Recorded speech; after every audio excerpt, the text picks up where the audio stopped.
मैं तुम्हारी माँ के साथ नहीं रह सकती, बहुत टोका टाकी करती हैं। जब तुम उन्हें गांव छोड़ाओगे तभी मैं आऊँगी, कह मिली अपना सामान पैक करने लगी। मिहिर सर पर हाथ रखे बैठा था। सास बहू की रोज की लड़ाइयों से तंग आ गया।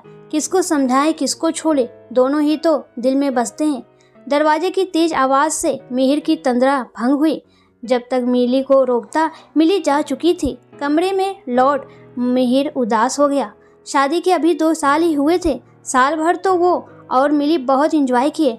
जब तक पिताजी जिंदा थे सब ठीक था, क्योंकि मिली कुछ दिनों के लिए गांव जाती या माता पिता कुछ दिनों के लिए मिहिर के पास शहर आते। समस्या तब बढ़ी जब पिछले साल पिताजी नहीं रहे। मिहिर माँ सुभद्रा जी को अपने साथ गांव से शहर ले आया। सासू माँ अब हमेशा उन लोगों के साथ रहेगी। जान मिली को अच्छा नहीं लगा।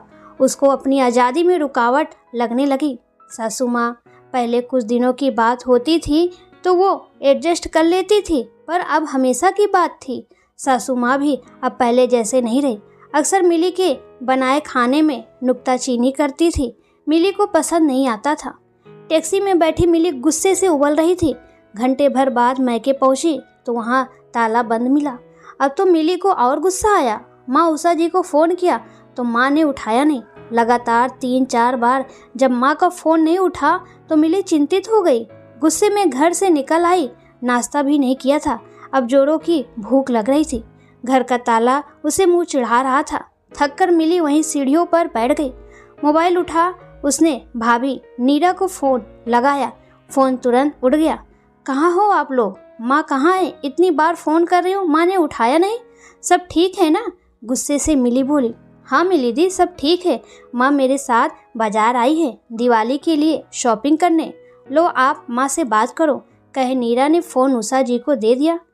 कैसी हो मिली, तबीयत कैसी है? अब तो 5वां माह चल रहा है। तुझे अपने खाने पीने पर ध्यान देना जरूरी है। और शमधन जी कैसी हैं? उषा जी ने कहा। तुम घर आओगी या फ़ोन से ही बात करोगी? यहाँ मुझे सीढ़ियों पर बैठे आधा घंटा हो गया। मिली चिढ़कर बोली। तू घर कब आई? तूने आने का प्रोग्राम तो बताया नहीं, उषा जी ने चिंतित होते हुए पूछा। अनभई थी, समझ गई।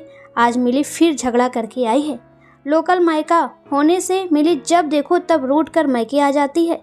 अब मिली को सबक सिखाना जरूरी हो गया है, उषा जी ने मन ही मन सोचा। माँ, मिली दी का ऐसी अवस्था में ज़्यादा देर बैठना ठीक नहीं, हम घर वापस चलते हैं, नीरा ने ऑटो रोकते हुए कहा। घर पहुंचकर उषा जी ने देखा मिली दीवार से टेक लगाए निढाल पड़ी थी। उसे सहारा देकर घर के अंदर लाई। नीरा जल्दी से मिली को फेवरेट पास्ता बनाकर लाई। पास्ता देखते ही मिली की आंखें चमक उठी। इसी पास्ते की वजह से लड़ाई हुई थी। सासू माँ गवार हैं, उनको क्या पता पास्ते का टेस्ट। जब देखो टोकती रहती है, बहू पास्ता मत खाओ, सलाद खाओ, फल खाओ। अरे जो मन होगा वही खाऊंगी ना। मिली सासू माँ सुभद्रा जी की नकल उतारते बोली। अनभई उषा जी कुछ ना बोली। जब मिली खा चुकी तो आराम करने अपने कमरे में चली गई। शाम की चाय पर उषा जी ने मिली को घेरा। तुम अचानक से कैसे आ गई? वो माँ, मैं अब तब तक उस घर में नहीं जाऊंगी जब तक मिहिर की माँ रहेगी वहाँ, मिली बोली। जब से समधन जी आई है तो रोज लड़ाई कर मैके आ जाती है। पहले मैं तुम्हारा लड़कपन समझती थी, लगा समय के साथ तुम समझदार हो जाओगे, पर मैं तुझ नकचड़ी से गलत उम्मीद रखती थी, गुस्से से उषा जी बोली। क्या माँ, तुम मेरी सास या मिहिर की गलती देखने के बजाय मुझ में गलती देख रही हो? मिली बोली।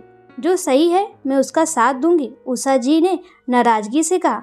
तू जिंदगी के एक ही पहलू को देख रही, जिसमें मस्ती घूमना बेपरवाही ही जिंदगी है। दूसरा पहलू तो एक दूसरे की मदद करना या साथ खड़े होना है। जिस सास ने मिहिर को जन्म दिया उस माँ का अधिकार तुझसे कम कैसे हो सकता है? पति प्यारा है पर पति की माँ या रिश्तेदार नहीं। मिहिर इकलौता बेटा है, अगर वो अपनी माँ को अपने साथ नहीं रखेगा तो कौन रखेगा? तेरे साथ मिहिर के फेरे लेने से ही तेरे अधिकार ज़्यादा और माँ के कम हो गए, ये कैसे सोच लिया? अरे रिश्ते बनाने में बड़ी मेहनत लगती है, टूटने में एक पल भी नहीं लगता। तूने उनकी रोक टोक देखी, पर क्यों रोक रही है ये पहलू नहीं देखा? अरे तेरे स्वास्थ्य की चिंता है तभी तुझे टोकती है। अगर वो तुझे प्यार न करती, तेरी परवाह न करती तो क्यों टोकती? सिक्के का हमेशा एक ही पहलू मत देखा कर, दूसरा पहलू भी देखा कर। कल को अगर तेरी भाभी नेहा भी यही सब सोचने लगे तो तुझे कैसा लगेगा? तेरी तरह वो भी छोटी छोटी बातों का बतंगड़ बना मैके चली जाए और तेरे भाई जैसे अलग रहने की जिद करे तो तुम्हें कैसे लगेगा? अगर नीरा भी तेरी तरह बात बात पर रूठ कर मैके चली जाए तो तू रूठ कर कहाँ आएगी? तुझे चाहिए कि समधन जी का अकेलापन दूर करने में मिहिर का साथ दे, उल्टा तू मिहिर को भी तनावग्रस्त कर देती है। अभी तो तेरा बच्चा आया नहीं, कल को तेरे बेटे की बहू तुझे बोझ समझने लगे तो? याद रखो मिली, कर्मों का फल इसी जीवन में मिलता है। गुस्से से कांपती उषा जी बोली।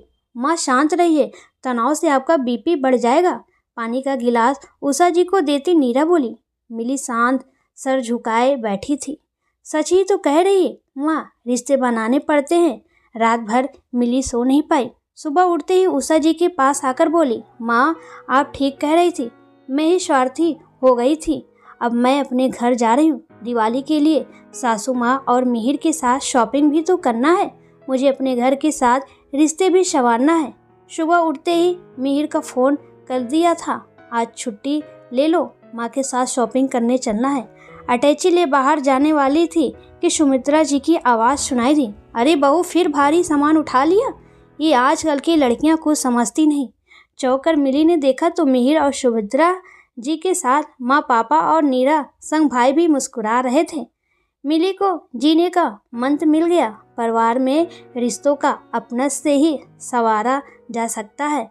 अब एक नई मिली सामने थी जो सासू माँ की बेटी और पति की मित्र और सहयोगी थी। दोस्तों आपको ये कहानी कैसी लगी प्लीज़ कमेंट में ज़रूर बताएं।